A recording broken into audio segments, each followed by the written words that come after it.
So hi hello friends, మన channel కొత్తగా చూసినట్లయితే సబ్స్క్రైబ్ చేసుకొని పక్కన బెల్ ఐకాన్ క్లిక్ చేసి ఆల్ పైన ట్యాప్ చేయండి.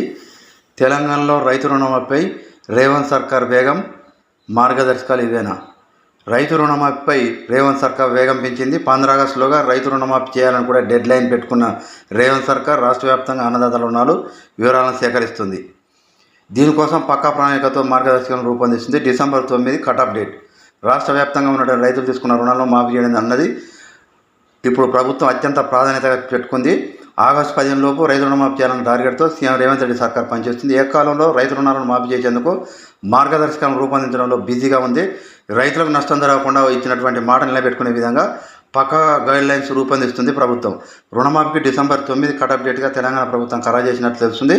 ఆ రోజు సోనియా గాంధీ పుట్టినరోజు కావడం తెలంగాణ ఏర్పాటుపై 2009లో ఇదే రోజు ప్రకటన చేయడంతో డిసెంబర్ 9 వైపు మొగ్గు చూపుతున్నట్లు టాక్ వినిపిస్తుంది.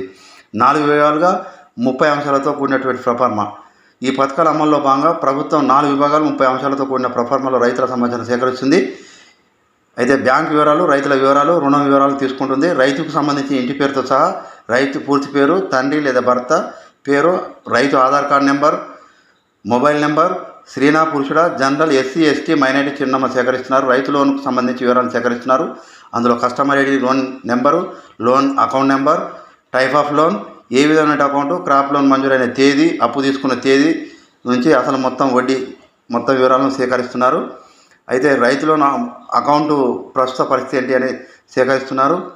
అయితే అలాగే 2023 డిసెంబర్ 9 వరకు అసలు మిత్తు మొత్తం కలిపి ఛార్జీలు మొత్తం అవుట్ స్టాండింగ్ లోన్. అదే క్రమంలో 2024 మే 19 నాటికి రైతులపై ఉన్నటువంటి అవుట్ స్టాండింగ్ లోన్ వివరాలను సేకరిస్తుంది. అటు రైతు అకౌంటు ప్రస్తుత పరిస్థితి ఏంటి అని సేకరిస్తున్నారు. రైతు సేవింగ్ బ్యాంక్ అకౌంట్ నెంబర్ ఏమిటి, ఐడి నెంబర్ ఏంటి తదితర వివరాలు కూడా ప్రొఫార్మాలో చేర్చడం జరిగింది. అయితే ఒక కుటుంబానికి 2 లక్షల వరకే రుణమాఫీ. 2 లక్షల రుణమాఫీపై తెలంగాణ ప్రభుత్వం మరిన్ని జాగ్రత్తలు తీసుకుంటుంది.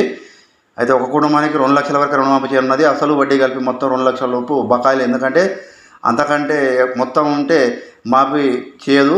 ఒకవేళ 2 లక్షల కంటే ఎక్కువ ఉన్నా కూడా 2 లక్షల మాఫీ అవుతుంది. మిగతాది రైతులు చెల్లించిన పరిస్థితి ఏర్పడుతుంది. సో ఇలాంటి లేటెస్ట్ న్యూస్ మీకు రావాలంటే సబ్స్క్రైబ్ చేసుకొని పక్కన బెల్ ఐకాన్ క్లిక్ చేసి ఆల్ పైన ట్యాప్ చేయండి.